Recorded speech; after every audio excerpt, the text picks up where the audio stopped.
Each day as you walk through these hallowed halls of Voorhees, you walk by all kinds of people. Teachers, staff, administration.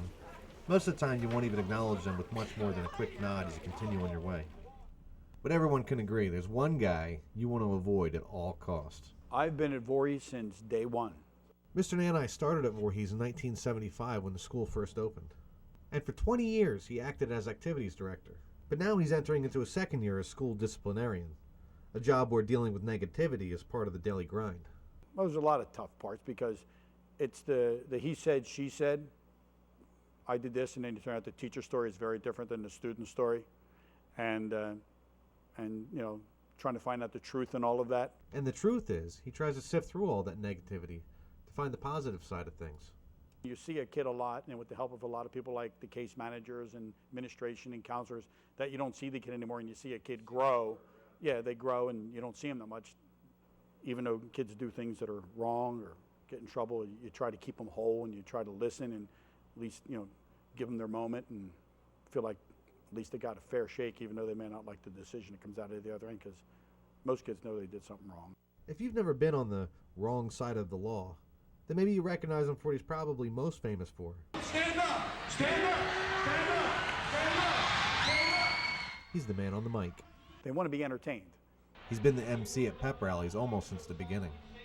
The kids are really very responsive, so a lot of kudos goes to the kids. Sometimes I come out, I can't believe that, you know, you say something and they all respond, and it's like, wow, that's really neat. So it's you know, it's the climate in the school also lends to that. But like most things, you have to have a little bit of a prep thought going in to some idea what you're going to do. Otherwise, if it falls flat, or you don't want to be out there stuck. We're talking about musical chairs that we're going to do for the homecoming pep rally.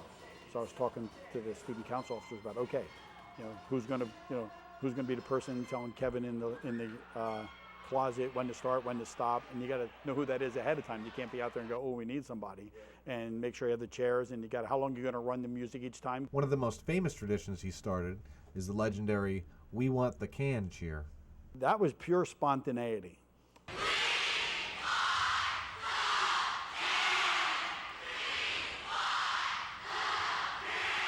We had time left over at the end of the Spirit Fest Pep Rally, which is hard to believe. And they're like, okay, do something.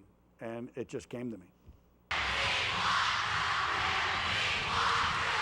And it's kind of become a tradition. I asked Mr. Nanni about tradition and how it relates to what he'd want his legacy to be someday after he's gone. Just to contribute, you know, you start out with a school, you just wanted to be successful, and you wanted to have, you got to remember back then we're thinking about these kids are going to go up and have kids and have families, and they're going to come back, and you're going to have tradition that comes back to Voorhees and part of the community. And you know, you want that to be your legacy, that you nurtured that and you kept that going as long as you could so it doesn't get stale. When you think about Voorhees and concepts like tradition, maybe it isn't so much about the school as it is about the people in it. For VHSTV, I'm Mr. Brown.